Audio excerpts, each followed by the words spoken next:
Ferrugem asiática da soja continua avançando pelo país e já registra 162 casos. Safra total de milho 2018-2019 no Brasil deve chegar a 95 milhões e 600 mil toneladas. China tem interesse em expandir importação de commodities brasileiras. Agroconsult vê safra de soja do Brasil menor após clima desfavorável.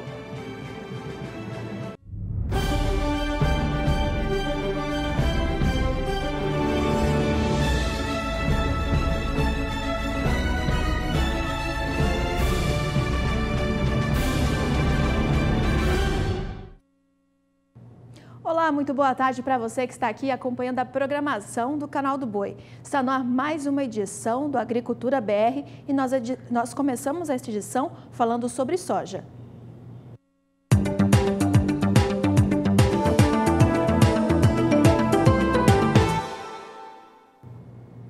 E nós já temos vindo noticiado aqui no Agricultura BR cortes nas projeções para as expectativas da safra 2018-2019 da soja no Brasil devido ao clima adverso.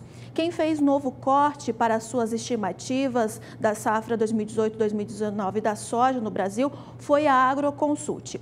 Os dados foram divulgados durante coletiva nesta quinta-feira do Rally da Safra 2019 em São Paulo e mostram que há uma expectativa de próximo de menos 5 milhões de toneladas da estimativa anterior trazida pela consultoria. Nós conferimos na tela agora, segundo a Agroconsult, a estimativa passou de 122 milhões 800 mil toneladas para a safra 2018-2019 da soja no Brasil e agora a Agroconsult estima uma safra de produção de 117 milhões e 600 mil toneladas.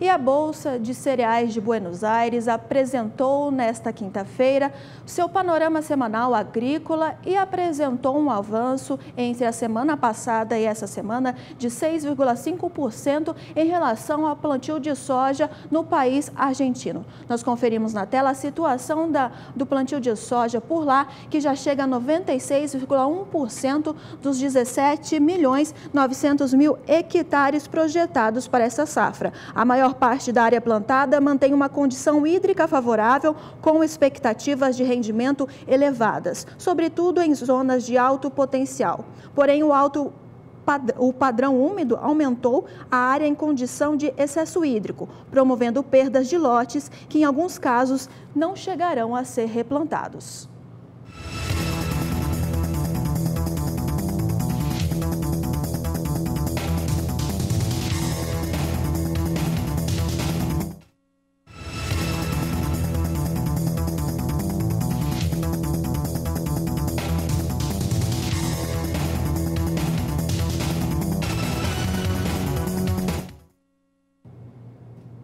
E os números com as ocorrências de ferrugem asiática da soja no Brasil continuam avançando. De acordo com o consórcio antiferrugem da Embrapa, já são 162 casos registrados pelo consórcio. Nós conferimos agora como têm sido essas ocorrências de ferrugem asiática da soja no Brasil.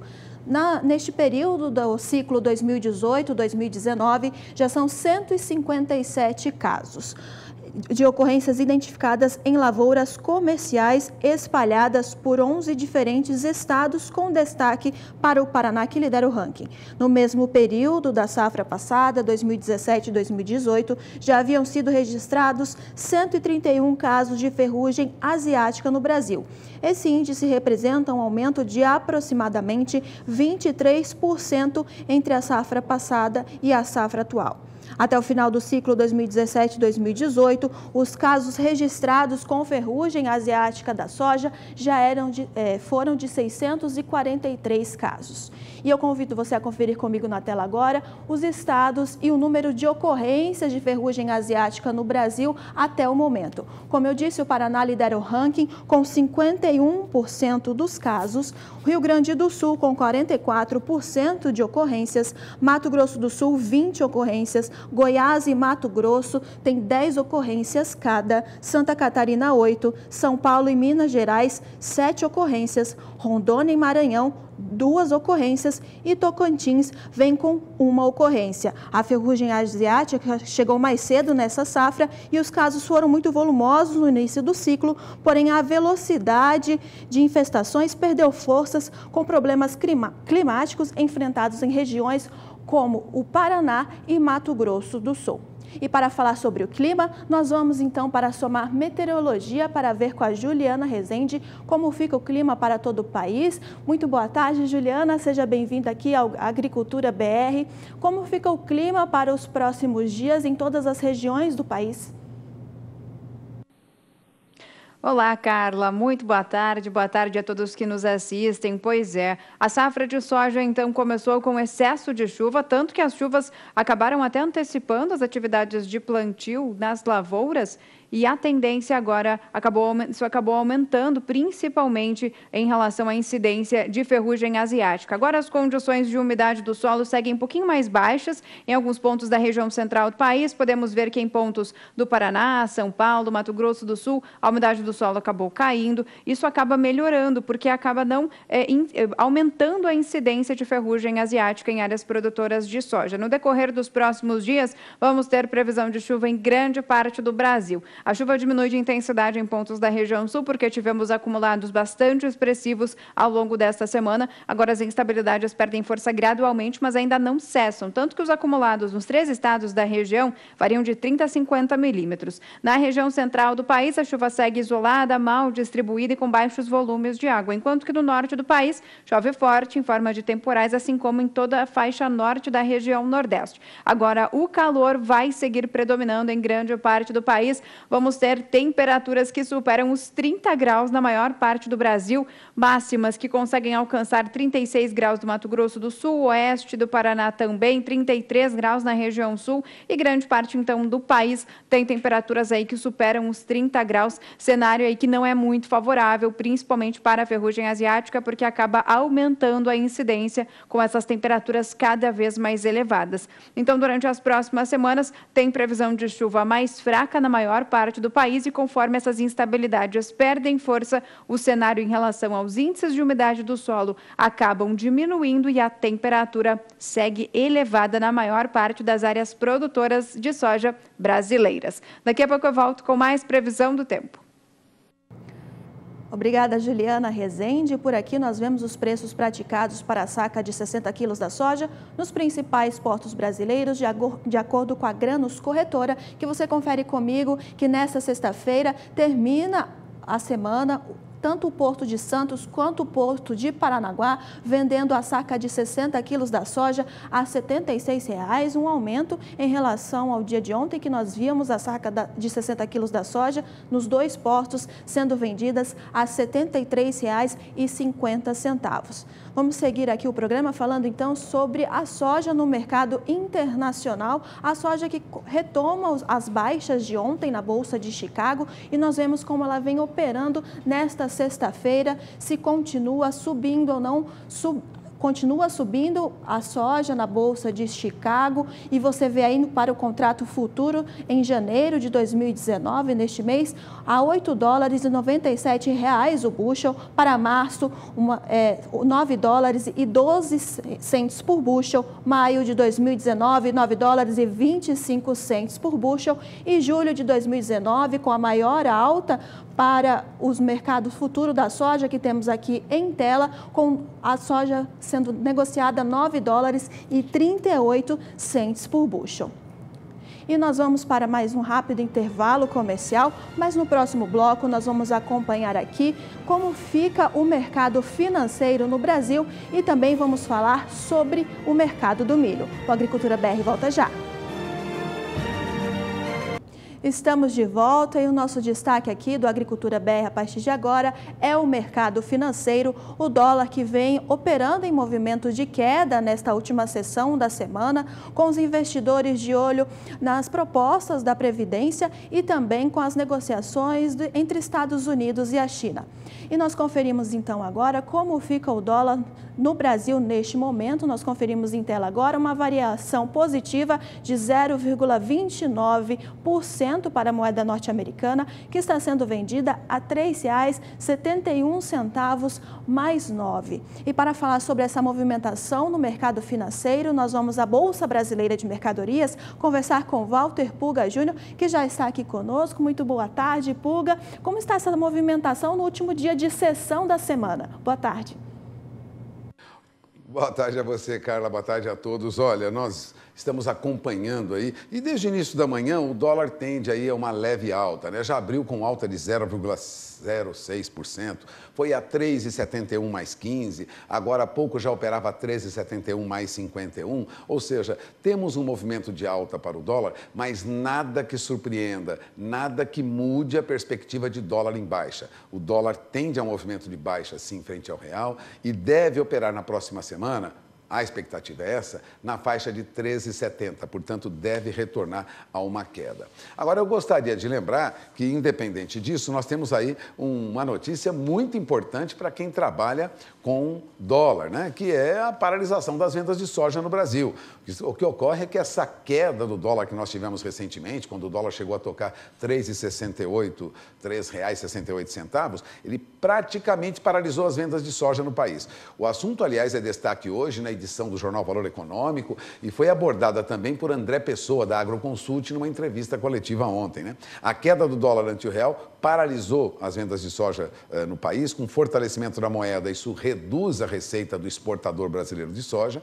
O agricultor passou a segurar a soja na expectativa de que a moeda volte a se valorizar para que ele possa fazer negócios, esperando, né, algum choque externo que faça o preço da soja subir, mas na verdade, não há boa expectativa em relação a isso, não. No momento, a comercialização de soja do ciclo 2018-2019 está em torno de 45% da estimativa de produção, segundo André Pessoa, da Agroconsult, né? E segundo ele, as vendas estão paralisadas já nos últimos 15 dias, portanto, não se negocia a soja, com o câmbio sendo o fator que restringe essa negociação. Então, dólar em baixa, vamos dizer, paralisou praticamente o mercado de soja. Aliás, o André Pessoa esteve ontem em São Paulo, numa entrevista coletiva, para falar do Rally da Safra, quando ele abordou que as vendas estão paralisadas. E ele disse que tem agricultor dizendo que o tamanho da dor de cotovelo é de R$ 15 a saca. Eles poderiam ter lucrado muito mais nesta mesma safra, né? Ele disse. Nesta quinta-feira, o dólar fechou a 3,71 mais 50, como nós vimos. Em setembro do ano passado, antes das eleições, o dólar chegou a 4,17. Quem conseguiu fazer negócio antes teria obtido, né? Quem conseguiu obteve melhor rentabilidade. Mas os negócios estão paralisados. Agora, antes de encerrar esta minha participação, eu gostaria de lembrar que nós temos uma previsão para a economia nos próximos meses, que foi feita aqui pelo economista Eduardo Velho. Ele é da GO Associados e é vice-presidente do Conselho Regional dos Economistas de São Paulo. E ele fez um estudo, uma perspectiva sobre o que deve ocorrer daqui para frente. Segundo ele, a economia caminhará melhor, nós teremos um avanço, porém, esse avanço está atrelado às propostas do novo governo, principalmente em torno da reforma da Previdência. Se a reforma da Previdência não ocorrer em ritmo que o mercado espera, ou seja, ainda no primeiro semestre, nos primeiros meses deste ano, nós poderemos ter uma reversão. O dólar pode voltar a subir e a Bolsa pode perder pontos. Acompanhe a entrevista com Eduardo Velho. Vamos agora, não é tão fácil fazer previsão para a economia, entrada de um novo governo, né? Jair Bolsonaro agora, propostas novas, mas vamos começar falando do câmbio. No caso do dólar, esperávamos, e você chegou a comentar isso em seus relatórios, em suas análises, que o dólar tivesse uma queda já no final do ano. Isso não ocorreu, mas ocorreu agora, na segunda semana do início do ano, já começa a cair. O que ocorreu com o dólar nesse período? Tinha um contexto de incertezas ainda que não foram dissipadas até o final de dezembro. Por exemplo, a questão da guerra comercial entre os Estados Unidos e a China, Quer dizer, havia muita briga e sabe muito bem que quando tem mais protecionismo no mundo, mais aumento de tarifas, tende a reduzir os fluxos comerciais entre os países e prejudicar o crescimento mundial e principalmente emergentes, que são os grandes dependentes de crescimento entre esses dois grandes países, que é os Estados Unidos e a China. O outro ponto importante é que havia muita dúvida ainda sobre a alta da taxa de juros americana, né? Apesar de haver aí uma perspectiva de uma desaceleração, havia ainda claramente que uma expectativa de 2 ou 3 altas de juros nos Estados Unidos em 2019 ainda. Outro ponto de certeza que ficou muito forte, para minha surpresa, que agora finalmente está se dissipando também essa incerteza, houve um contexto de aumento da probabilidade da recessão dos Estados Unidos. O mercado financeiro internacional começou a vislumbrar uma recessão americana ao longo de 2019, que seria muito ruim para o crescimento e para os países emergentes. Consequentemente, com isso, o dólar lá fora ficou mais caro, o mercado ficou mais averso ao risco, com mais incerteza, o dólar tem de ser procurado pela questão de segurança. Então, isso também pressionou também o dólar aqui no Brasil. Também teve um efeito sazonal de remessa de lucro das empresas brasileiras, empresas multinacionais aqui no Brasil, estados aqui para o exterior, remessa de lucros, dividendos.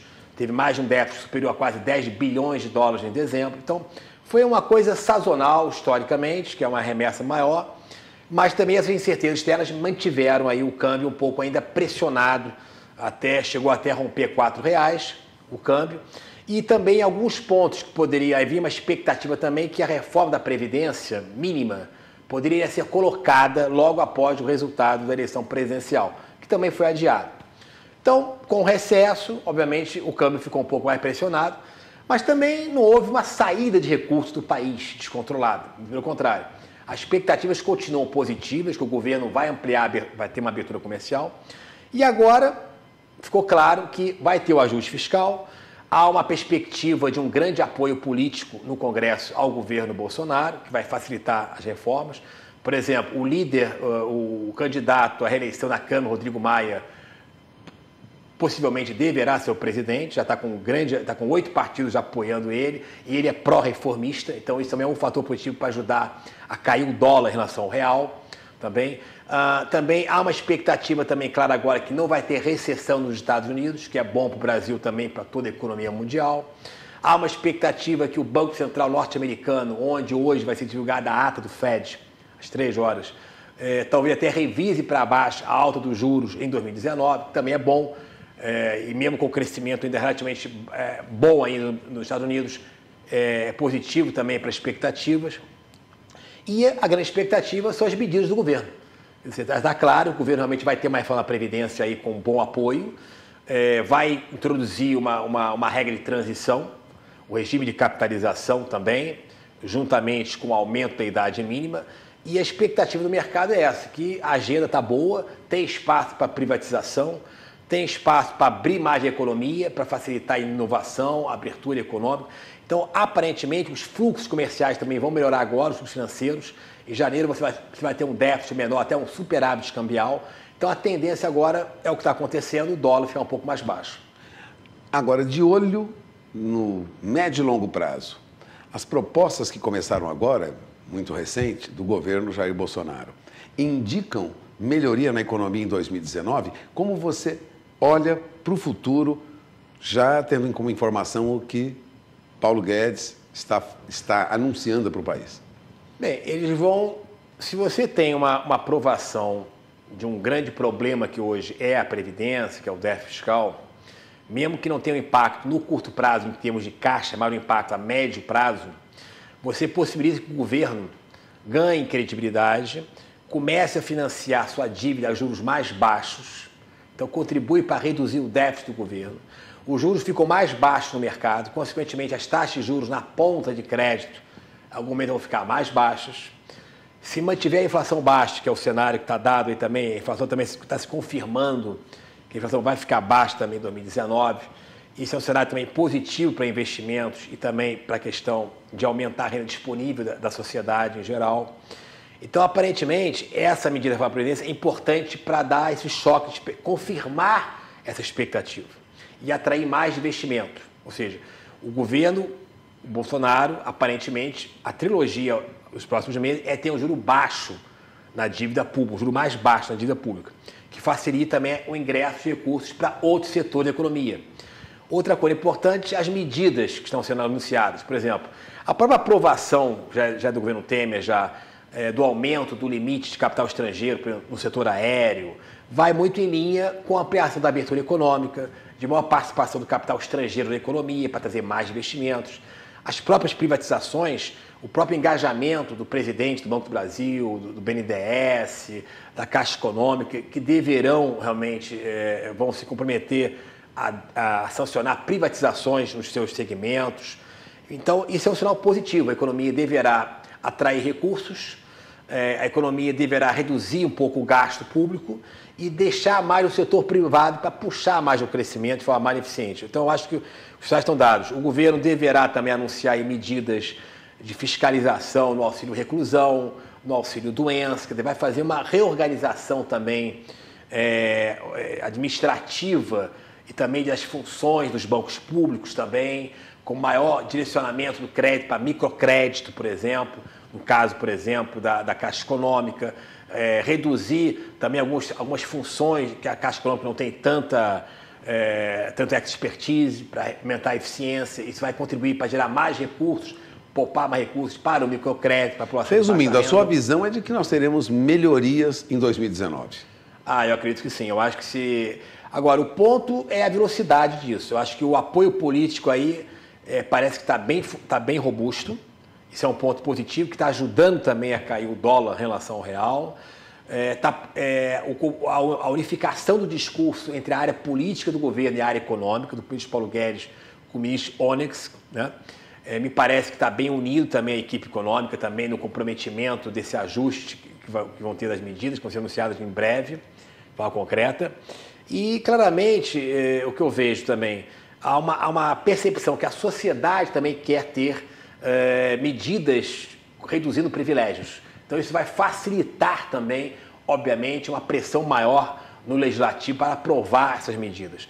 Então, me parece que esse é o contexto. Agora, tem que ser confirmado isso nos próximos meses. Eu acho que a lua de mel ainda existe entre investidores e esse governo ainda, mas é necessário também que sejam aprovadas as medidas, né? Porque também, em algum momento, se isso também não se confirmar, essa lua de mel termina e pode haver até uma reversão cambial, até muito mais forte até. Bom, você acaba de ouvir Eduardo Velho. Se confirmadas as propostas do governo, a estimativa é de que a economia caminhe bem. Mas cuidado, a velocidade do andamento é perigosa para alguns solavancos. Passamos o recado? E um ponto importante, o prêmio de risco hoje no Brasil, que está na faixa, pelo título CDS, pelo custo do Credit Swap de 5 anos, está na faixa de 200 pontos básicos, 180 pontos. Isso hoje seria equivalente a um câmbio abaixo de 3,70. Então, na verdade, o mercado está correto. Hoje, a tendência realmente do dólar é realmente ficar um pouco mais baixo, mudou de patamar. Agora, repito, tem que se confirmar essa velocidade, avanço e aprovação dessas reformas. Caso contrário... Exatamente. Vai haver uma reversão, com certeza disso. E a Bolsa também é outro indicador interessante. E a Bolsa barata, seria a Bolsa na faixa de 92, 23 mil pontos, é uma Bolsa na faixa de 24 a 25 mil pontos em dólares, 24 mil, né? Então, já teve picos de 40 mil pontos em termos de dolarizados. Então, há um espaço também ainda para a Bolsa também trilhar outros patamares, caso sejam confirmadas essas medidas do governo. Agradeço sua presença aqui conosco, Eduardo. Eduardo Velho, economista-chefe da GO Associados. Perspectivas, a princípio, muito boas para 2019. Se elas se confirmam, acompanhando aí o andar da carruagem, que nós vamos saber se haverá mesmo esse avanço. Mais uma vez, obrigado, Eduardo. Voltamos ao programa.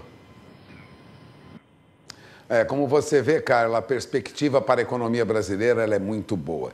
E outra notícia positiva, eu gostaria de destacar, mais uns 30 segundos, é que o índice de preços ao consumidor amplo teve, em dezembro, a alta tão pequena, a mais fraca, que foi a mais fraca dos últimos 24 anos, ou seja, a média dos preços em dezembro subiu muito pouco, subiu 0,15%. Isso trouxe a inflação oficial durante o ano passado, em 2018, em 3,75%, dentro da meta que tinha o Banco Central, que tinha o governo, de no máximo 4%. Há alguns questionamentos, porque o Banco Central ainda estima, né, que ela pode estar na faixa de 4,01%, mas o fato é que nós tivemos uma inflação abaixo da meta de 4% e essa é a inflação oficial do ano passado, graças a uma alta muito pequena em dezembro, o que, vou repetir, fez com que terminássemos com a inflação do ano passado em 3,75%. É uma notícia positiva, mostra que caminhamos aí para uma perspectiva, pelo menos, de recuperação. E é esperar, como disse Eduardo Velho, que essas propostas avancem nos próximos meses para consolidar esse avanço, trazendo valorização para o real frente ao dólar e trazendo também maior movimento para o mercado de bolsa, né, que sinaliza aí investimentos, movimentação no mercado brasileiro. De olho na informação, porque os próximos meses serão fundamentais para que tenhamos aí uma recuperação da nossa economia. É com você, Carla. Obrigada por hoje, Pulga. O Pulga que volta mais tarde no Mais Pecuária, trazendo mais informações sobre o mercado financeiro direto da Bolsa Brasileira de Mercadorias. E por aqui nós vamos para um rápido intervalo comercial e no próximo bloco nós vamos ver que a colheita na Argentina de trigo já passa de 95% da área projetada. E nós vamos ver também que a China tem interesse em ampliar suas importações de commodities brasileiras. Isso e muito mais conferimos daqui a pouco aqui no Agricultura BR. Estamos de volta e o destaque agora do Agricultura BR é do milho.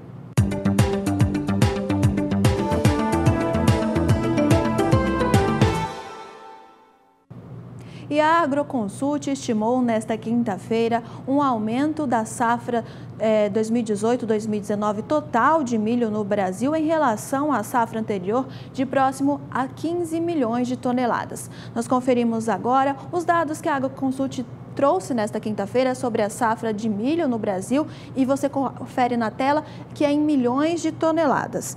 A Agroconsult estimou que para a safra total de milho 2018-2019 deve ficar em 95 milhões e 600 mil toneladas, divididas entre a primeira safra com 27 milhões de toneladas e a segunda safra com 68 milhões e 600 mil toneladas. Em 2017-2018, o ciclo 2017-2018, o total da safra somou 80 milhões e 800 mil toneladas, que foram divididas na primeira safra em 26 milhões e 800 mil toneladas e segunda safra 54 milhões de toneladas. Esta foi particularmente prejudicada por adversidades climáticas. De acordo com a consultoria, a área plantada de milho neste ano deve aumentar 5,1% para 17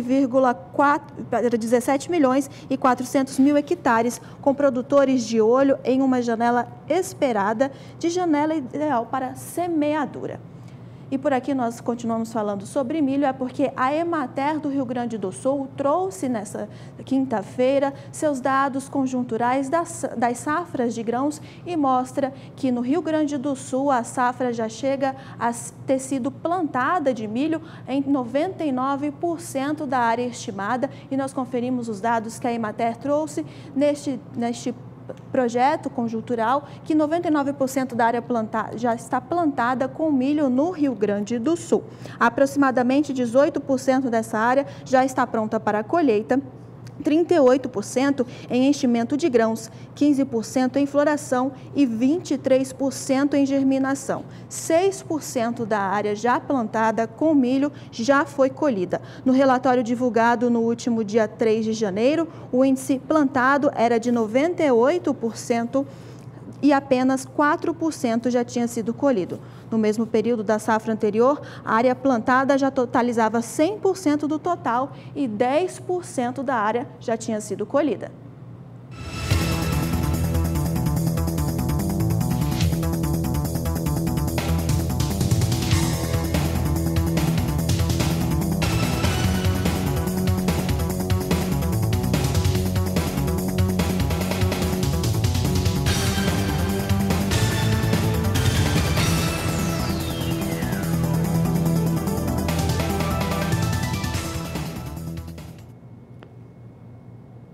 de acordo com dados da Bolsa de Cereais de Buenos Aires, em seu panorama semanal agrícola, trouxe dados sobre o plantio de milho no país argentino, que já mostra um avanço de mais de 80% da área. E nós conferimos agora os dados da Bolsa de Buenos Aires, que mostram que o plantio de milho na Argentina já chega a 86,1%, ou quase 5 milhões de hectares dos 5 milhões e 800 mil hectares estimados para essa safra. As áreas mais precoces transitam em o período crítico de definição de rendimento sob boas condições, com exceção dos setores do centro-norte de Santa Fé, onde os excessos hídricos complicam o estado do cultivo e os trabalhos de plantio tardio.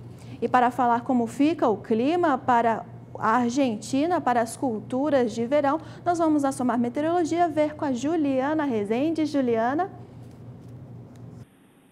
Olha, Carla, tem previsão de chuva na Argentina. No decorrer dos últimos períodos já tivemos pancadas de chuva persistentes que conseguiram aumentar as condições de umidade do solo. No decorrer das próximas semanas não vai ser diferente. Tem mais chuva ainda vindo por aí em áreas produtoras da Argentina. Até o dia 16 de janeiro, acumulados bastante expressivos no norte da Argentina, com acumulados que podem alcançar até 50 milímetros. Só que a chuva ela vai seguir bastante espalhada, alcançando grande parte das áreas produtoras da região central. Não vai ser aquela chuva tão volumosa, principalmente na região central da Argentina, mas é aquela chuva que consegue manter o solo com mais umidade. A partir da próxima semana, entre os dias 17 e 21 de janeiro, tem previsão de chuva persistente ainda. Vamos ter muita instabilidade, então, atuando em grande parte das áreas produtoras, especialmente de milho da Argentina, justamente nessas áreas mais necessitadas. A expectativa, então, é de volumes de água ainda expressivos, próximos de 50 milímetros, e o cenário ao longo das próximas semanas, até pelo menos finalzinho de janeiro,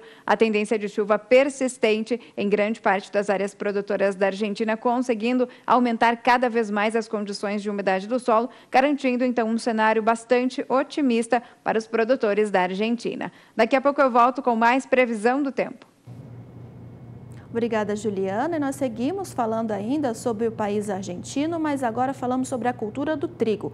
Porque por lá na Argentina, ainda de acordo com dados da Bolsa de Buenos Aires, a colheita já ultrapassa 95% da área plantada. Nós conferimos agora os dados que a Bolsa de Buenos Aires trouxe sobre a colheita de trigo na Argentina, que já chega a 95,6% da área plantada.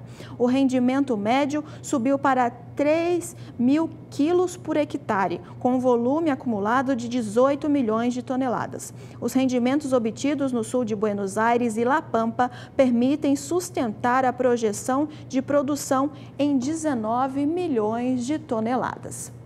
E nós vamos para um rápido intervalo comercial, mas no próximo bloco nós vamos conferir que a China pretende ampliar as importações das commodities brasileiras e nós também vamos conferir destaques do Showtech 2019. Fique conosco, a Agricultura BR volta já.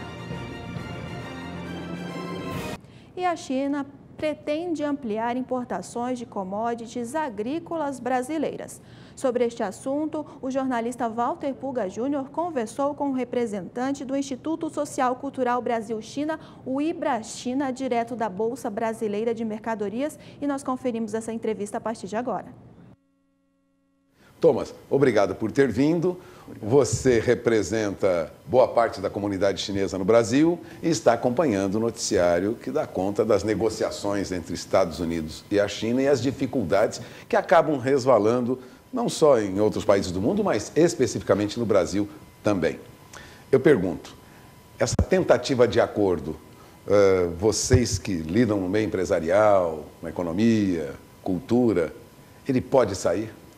Pulga, obrigado pela pergunta. Eu acho que esse cenário mundial, se a gente vê pelo viés brasileiro, é uma relação triangular.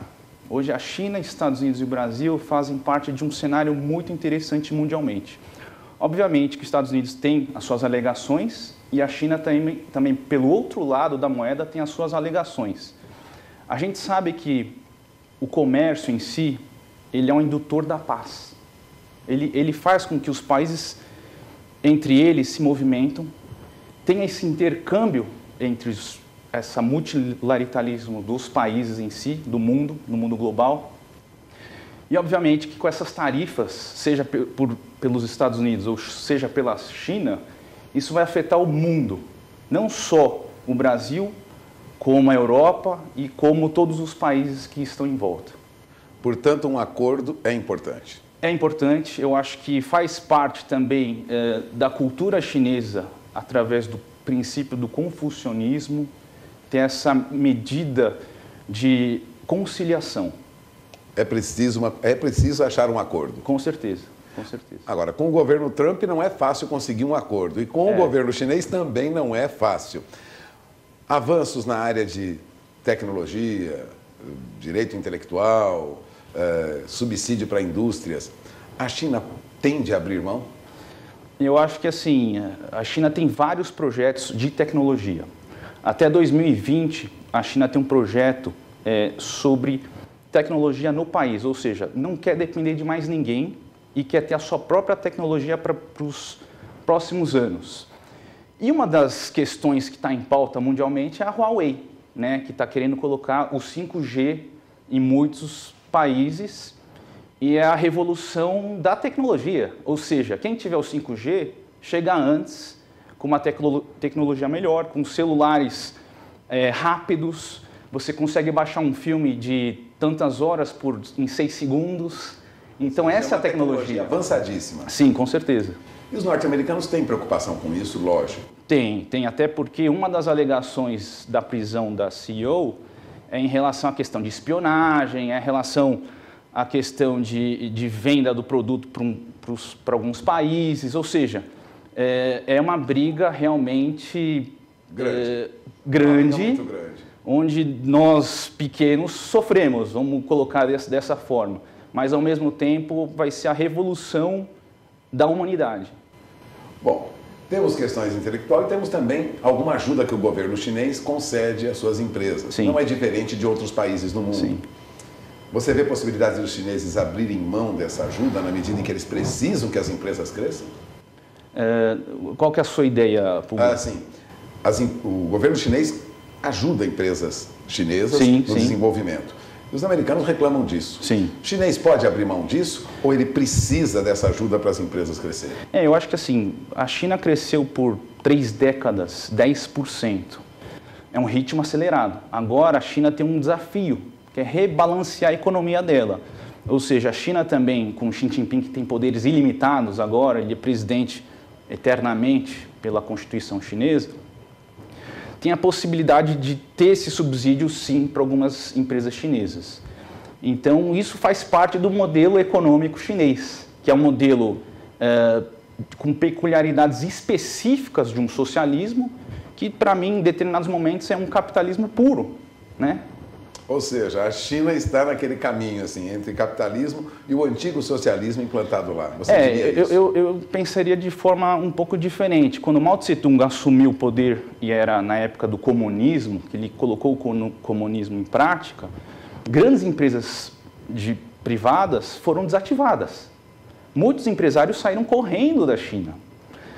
O que acontece? Deng Xiaoping, assumindo o poder, ele olhou para a China e olhou para a União Soviética. Falou assim, não, acho que o nosso modelo é de abertura econômica, abertura comercial. Ou seja, temos que ter relações comerciais com os outros países, não podemos nos isolar. Então, com essa maneira de pensamento do Deng Xiaoping, que a economia chinesa cresceu de forma espantosa. E mudou muito. E mudou muito. É praticamente capitalismo hoje, né? Sim. Praticamente um capitalismo Sim. avançado. Avançado. Avançado até. Avançado. Com o mercado de bolsa, com o mercado financeiro, como qualquer Puga, país. lá tem tudo que você possa imaginar. De todos os produtos, vinhos caros, o consumo dos chineses hoje é um consumo de alta qualidade. Tem muitas empresas americanas que estão lá, tem muitas empresas europeias que estão lá, e já tem algumas empresas brasileiras que também fazem parte do mercado chinês. Bom, falando de mercado chinês, operadores do mercado chinês, investidores, também têm interesse no Brasil, não, Thomas? Sim. A gente sabe que o Brasil tem uma dimensão geográfica praticamente igual ao da China. A China tem muito interesse nos commodities, né? A gente pega a soja, como o Brasil produz muita soja, a China também é o maior consumidor de soja no mundo. Fora isso, tem o milho brasileiro para os chineses é muito bom, tem empresas chinesas vindo para o Brasil, já pensando nessa infraestrutura do agrobusiness, né? Eu conheço algumas empresas que já estão sediadas no sul, pensando em já ter um frigorífico, ter todo um processo da industrialização aqui no Brasil. Já operando aqui, levando o produto acabado para lá ou semi-acabado? Já operando aqui, levando o produto acabado ou semi-acabado para a China. Bom, agora vamos falar do Instituto Sociocultural Brasil-China que você preside. Sim. Você tem uma programação para esse ano. Qual é o objetivo do IBRA-China para 2019? Já temos um primeiro evento que vai ser no Ano Novo Chinês, que começa no dia 5 de fevereiro e vai até o dia 20 de fevereiro na China. E faremos um grande evento com o Instituto Confúcio de Negócios da FAAP, que fica aqui em São Paulo. Teremos show de dragão, dança do dragão, a dança do leão, workshops de culinária chinesa, teremos também caligrafia chinesa. Ou seja, questões culturais, você pretende mostrar a cultura chinesa.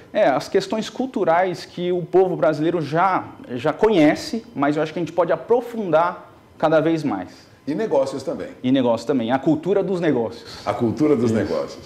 Bom, você acaba de ouvir Thomas Lau. Thomas Lau é também professor da Pontifícia Universidade Católica de São Paulo. Isso.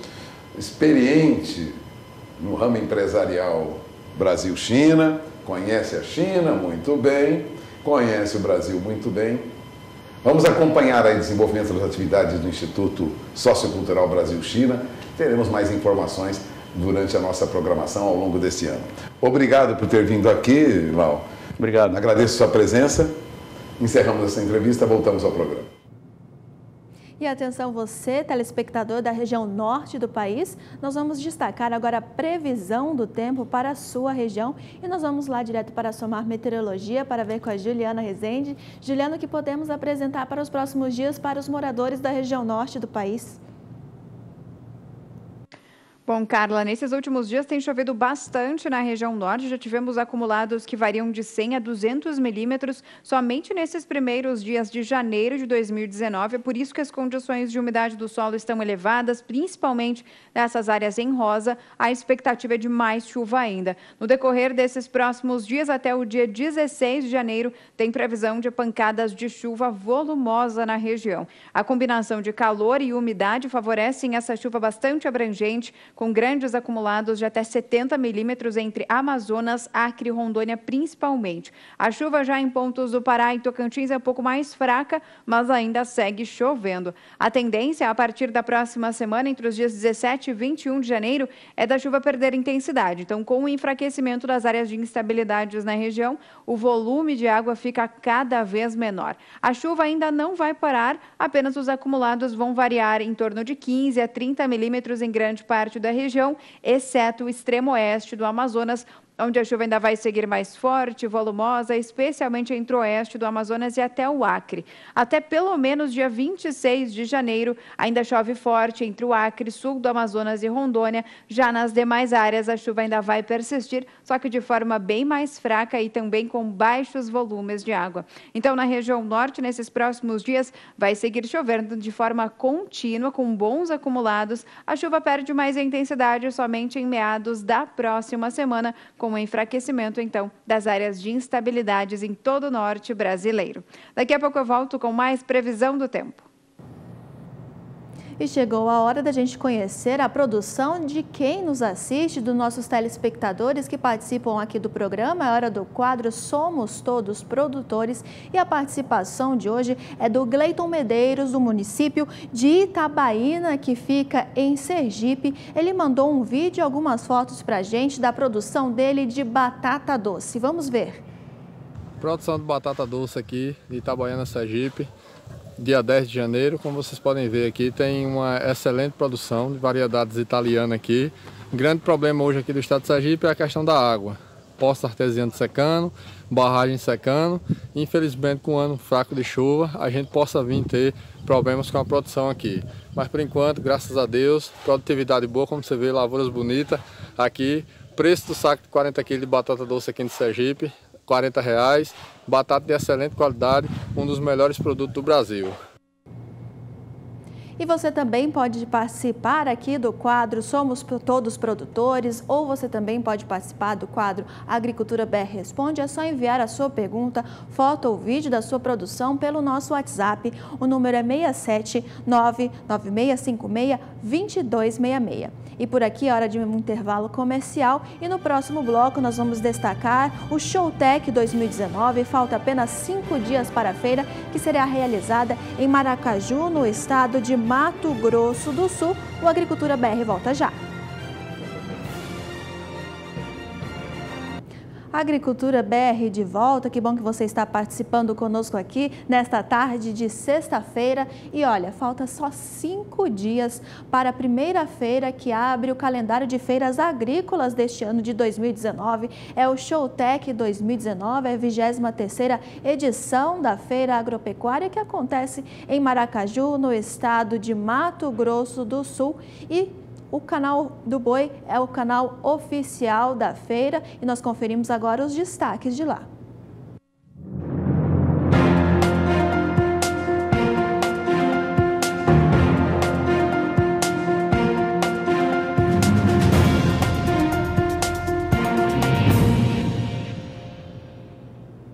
Durante os 3 dias, de 16 a 18 de janeiro, começando quarta-feira, próxima quarta-feira, o Showtech 2019, teremos flashes ao vivo aqui do canal do Boi. Você pode conferir durante toda a nossa programação informações tecnológicas apresentadas durante a feira. E é claro, você já sabe, o Agricultura 2ª e 3ª edição, meio-dia e 15 e também às 17h20, serão ao vivo da feira, que o Fabiano Reis vai estar lá mostrando pra gente tudo que está sendo apresentado de novas tecnologias para o agronegócio. E um dos 30 expositores que estarão lá na feira é a Embrapa Gado de Corte, e quem mostra para a gente o espaço por lá é a Kylie Rodrigues.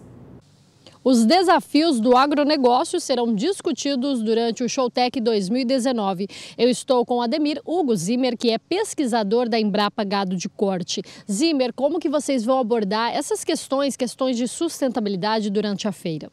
Bom, nós vamos estar apresentando a parte mais de pecuária, de pastagens, que tem uma utilização muito grande na pecuária e hoje também entrando na integração lavoura-pecuária. Então, nós vamos tratar de escolha de cultivares, de estabelecimento, de manejo dessas pastagens, que elas são muito importantes dentro desses sistemas, né? E nos possibilitam, então, melhorar a produção. E as pastagens têm uma contribuição importante tanto na sustentabilidade econômica, mas também na ambiental, porque elas conservam melhor o solo e a água e trazem benefícios também ao meio ambiente. Obrigada, Zimmer, pelas suas informações. Kylie Rodrigues para o SBA. E hora de destacar a sua participação aqui no quadro Agricultura BR, no quadro Agricultura BR Responde.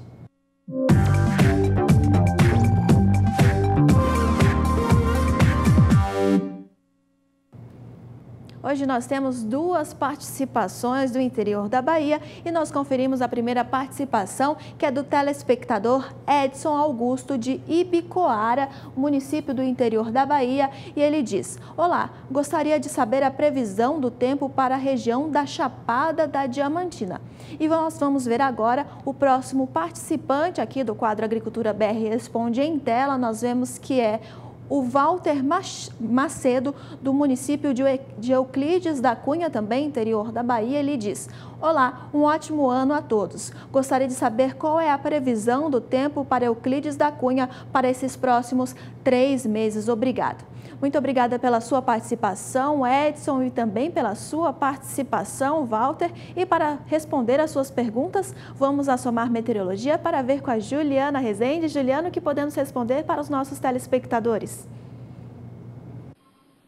Bom, respondendo então aos telespectadores da Bahia, a expectativa é de tempo firme predominando agora nesses próximos dias na região da Chapada Diamantina. Temos uma massa de ar mais seco que já atua, inibindo a formação de nuvens de chuva. Agora na região de Euclides da Cunha tem previsão de pancadas nesses próximos dias até o dia 16 de janeiro, pela combinação de calor e umidade, mas é uma chuva bem fraca e isolada. Na próxima semana, essa massa de ar mais seco ela vai ganhar intensidade, vai tomar conta de grande parte da Bahia, vai garantir então tempo firme tanto na região da Chapada Diamantina como também na região de Euclides da Cunha, onde o risco para chuva diminui cada vez mais. Até pelo menos o finalzinho de janeiro tem previsão de chuva até voltando a atuar na região de Euclides da Cunha, enquanto que na Chapada Diamantina a expectativa ainda é de pancadas bem fracas e isoladas com predomínio de tempo mais seco. E para os próximos meses a tendência ainda é de bastante irregularidade nas chuvas nessas duas regiões. Expectativa até de diminuição das instabilidades entre finalzinho de janeiro,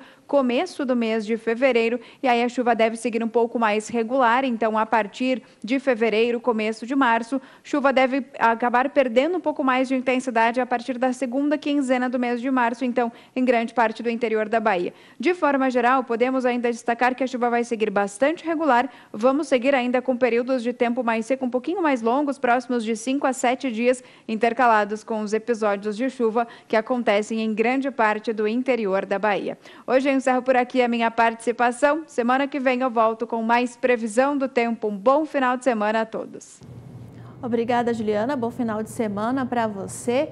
E um abraço para você que tem enviado perguntas para a gente aqui no Agricultura BR. E você que ainda não participou, participe conosco. Envie pergunta, foto ou vídeo da sua produção no nosso WhatsApp. O nosso WhatsApp é o 67996562266. Nós temos sempre um prazer de responder as suas questões.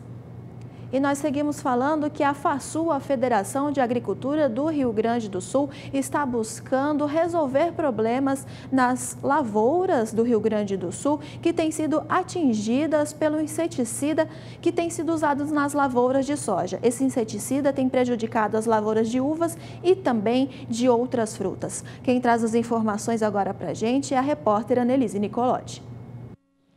Enquanto o Ministério Público Estadual estuda o relatório enviado pela Secretaria da Agricultura com a análise do 2,4-D, a Federação da Agricultura do Rio Grande do Sul planeja uma nova reunião com produtores que deve acontecer na próxima semana após o recesso da instituição.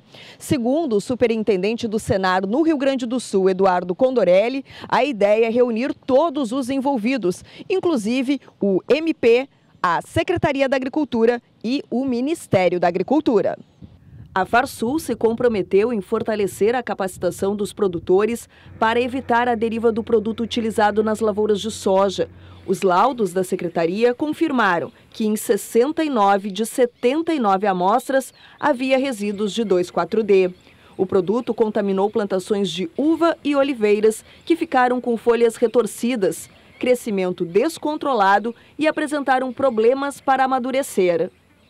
Um prejuízo bastante grande que pode comprometer em até 40% a produção das oliveiras e videiras, especialmente na região da Campanha. Annelise Nicolotti para o SBA.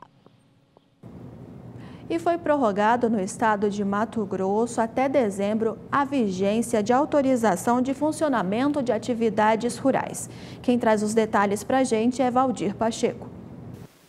O governo do estado de Mato Grosso informou no último dia 5, sábado passado, que foi prorrogada a vigência de autorização provisória de funcionamento da atividade rural APF, que regulariza o funcionamento de atividades agropecuárias no estado até dezembro de 2019. A medida é necessária para que se efetive o sistema de licenciamento ambiental único, ALAU, que substituirá efetivamente a APF. De acordo com o Decreto 4 de 2019, publicado no Diário Oficial da União, na última sexta-feira, dia 4, o sistema de licenciamento digital de atividades de agricultura e pecuária está em fase de desenvolvimento. Por ser um sistema muito abrangente, rico em detalhes e integrações com outros sistemas já em operação na Secretaria de Estado de Meio Ambiente, SEMA, o seu desenvolvimento necessita de um prazo maior para sua finalização. A Secretaria priorizou a execução da ordem de serviço para o desenvolvimento do sistema para que este entre em vigor ainda este ano.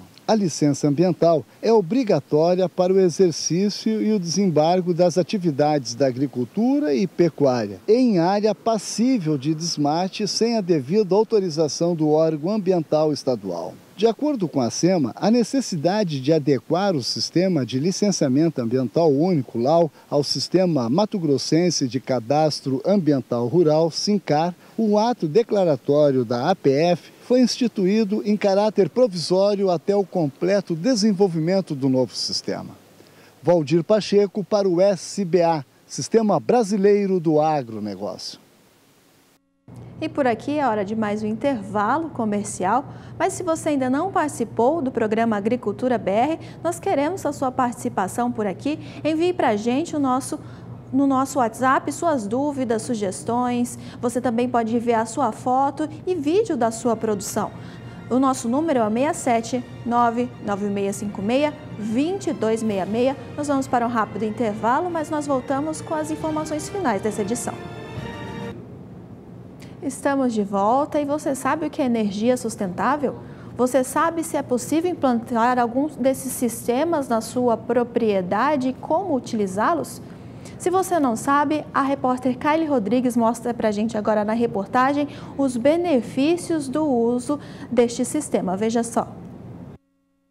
Energia sustentável é quando há a possibilidade de gerar energia elétrica proveniente de uma fonte inesgotável. Um exemplo claro é a energia solar, proveniente da luz e do calor do sol, e a eólica, que é a transformação da energia do vento em energia útil. Este processo é muito utilizado na região do Nordeste. Há 4 anos no mercado, esta empresa sul-mato-grossense tem investido no setor residencial, comercial e no rural. Aqui na nossa região, no Mato Grosso do Sul, nós trabalhamos muito com a região do Pantanal, onde, por vezes, é preciso levar uma energia onde ainda não é possível, por alguma questão técnica da própria concessionária, um congestionamento, né, de usuários já naquele meio. Você, então, dimensiona-se um sistema conforme a necessidade do cliente, né?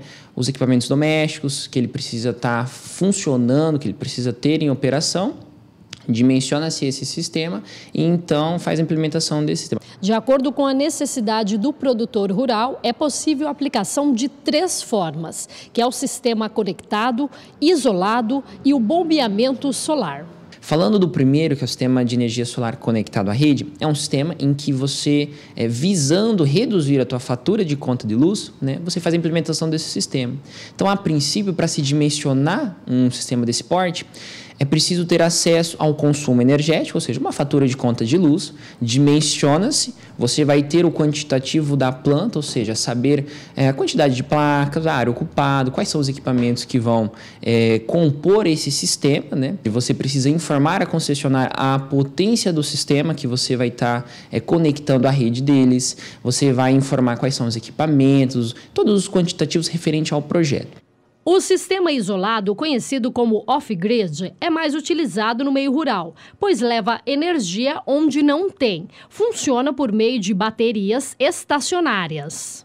Já o bombeamento solar é ideal para o abastecimento de água para o gado e agricultura. Também sistema isolado, perfeito para regiões onde inexiste energia elétrica, utilizando de baterias estacionárias para armazenamento. A utilização da energia solar já ganhou o mundo e aos poucos tem ganhado o Brasil.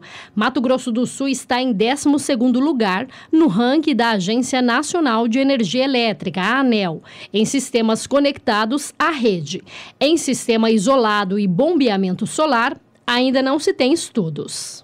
Cada vez mais nós vivenciamos o quê? Aumento de tarifa energética, né? Hoje já estamos em bandeira vermelha, patamar 2, né? Amanhã depois não sabemos onde pode chegar. Então a preocupação de todos é como que eu posso ter energia elétrica pagando menos e agredindo menos o meio ambiente. Então, uma solução para isso é a utilização de energia solar.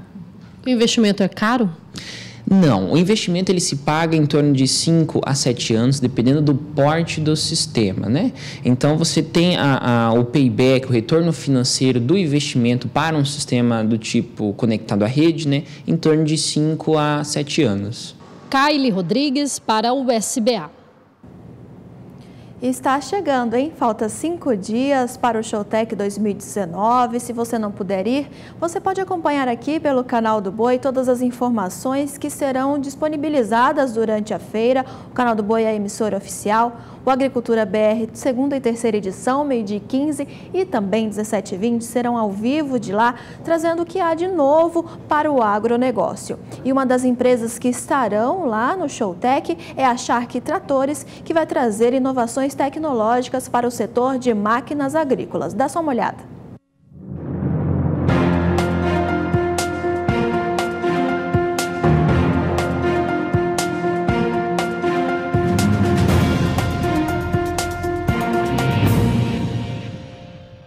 A Shark Tratores estará presente no Showtech 2019, trazendo as novas tecnologias e inovações em máquinas e implementos agrícolas. E sobre isso eu converso com o gerente comercial da empresa, Nercy Frelich. Nercy, o que o produtor vai encontrar no estande da Shark lá na Showtech? Como é de costume, a Shark Tratores estará com toda a linha Valtra no Showtech 2019, entre eles a colheitadeira Série 800, pulverizadores, um lançamento de 2.500 litros. Nós estaremos com a nova linha CVT, tratores da linha CVT, que são tratores com alta tecnologia. Nós estaremos também trazendo o BH 180, que sempre foi o campeão de vendas com câmbio automático para essa linha. As plantadeiras adaptadas ao sistema Precision Planting, e uma série de novas tecnologias que nós estaremos apresentando no Showtech 2019 aqui em Maracaju. Além disso, o produtor vai encontrar também informações sobre manuseio dos equipamentos? Sim, nós vamos ter test drive com a linha CVT. Nós estaremos trazendo um expositor do Precision Planting, onde nós simularemos a deposição de sementes através do sistema a vácuo. Nós teremos outros itens que nós estaremos trazendo dentro das novidades para o Showtech. Obrigado por suas informações. O Showtech acontece em Maracaju de 16 a 18 de janeiro de 2019. José Cunha para o SBA. E nosso destaque agora é para o mercado pecuário. O repórter Vinícius Souza conversou com um especialista sobre a raça Zebu, que traz em seu corpo aquelas corcovas que nós vemos aqui atrás, bem corpulentas, e que costuma ser chamada de cupim nas churrascarias. Ele fala sobre o mercado de exportação e também sobre as características da raça. Confira. Dentre as raças de corte do Zebu, podemos citar o Sindhi, Nelore Padrão, Nelore Mocho, Brahman, Indo-Brasil e o Tabapuã. O Zebu constitui atualmente mais de 80% dos animais criados no Brasil, sendo um dos maiores rebanhos bovinos do mundo. Fundamentalmente, as raças zebuínas, as características principais são rusticidade e produtividade. Isso significa que os machos têm libido acentuada, as fêmeas são férteis, com alta capacidade de concepção.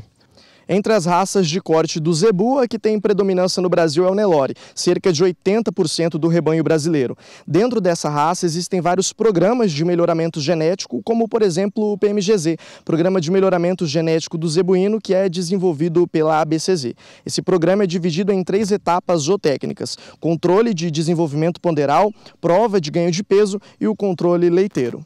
A coleta desses dados de pesagem e outras mensurações, como perímetro escotal, por exemplo, são enviadas para um banco de dados da ABCZ, que gerencia o PMGZ, e esses dados estatísticos são avaliados, e com a avaliação desses dados são feitos os índices, quer dizer, o ASDEPs, a diferença esperada na progênie, o que seria a capacidade dos animais avaliados de transmitir para a descendência as características auferidas nessas mensurações. Outro fator importante está ligado à fertilidade e produtividade. Por esse motivo, o produtor que procura um rebanho fértil deve analisar características dentro do sumário de avaliação para potencializar o rebanho. São critérios importantíssimos para a seleção de um rebanho. Quando você procura otimizar esses conceitos de fertilidade, que traz por consequência produtividade, você tem que analisar idade ao primeiro parto nas fêmeas, tempo de gestação, peso do bezerro a desmame, capacidade de aleitamento dessa fêmea, o score corporal da fêmea na concepção e no desmame do bezerro, e também fatores correlacionados necessariamente, quando eu digo score corporal, a condição física em que ela desmama para poder reconceber. O pecuarista que trabalha com cria também deve ficar atento às características do sumário de avaliação para produzir um bezerro de qualidade. Os programas de avaliação genética, de acordo com os dados estatísticos baseados num cenário de rebanho, podem permitir ao criador utilizar dentro do rebanho dele o que falta ou o que ele precisa naquela conjuntura no cenário do rebanho dele. Dessa maneira, o zebu demonstra suas qualidades e atuação no mercado internacional. O Brasil tem todas as condições de competir e de liderar o mercado mundial de carne bovina, como já lidera hoje. O Brasil é o maior exportador de carne bovina. Vinícius Souza para o SBA. Chegamos à reta final dessa edição do Agricultura BR. Vamos conferir os números finais, começando pelo preço pago pela soja na Bolsa em Chicago. Você confere comigo em tela que os preços estão em movimento de alta. Para janeiro, a soja está sendo negociada a $8,99 por bushel. Março, $9,10 por bushel, maio, $9,23 por bushel e julho, $9,35 por bushel. E nós conferimos agora o dólar comercial no Brasil, como está vindo a movimentação do dólar na última sessão desta semana. O dólar que vem com uma alta aí de 0,13%, pequena alta, mas uma alta para o dólar comercial no Brasil, sendo vendido a R$ 3,71 mais 4. E com essas informações nós encerramos essa edição do Agricultura BR, agradecendo muito pela sua audiência e até mais.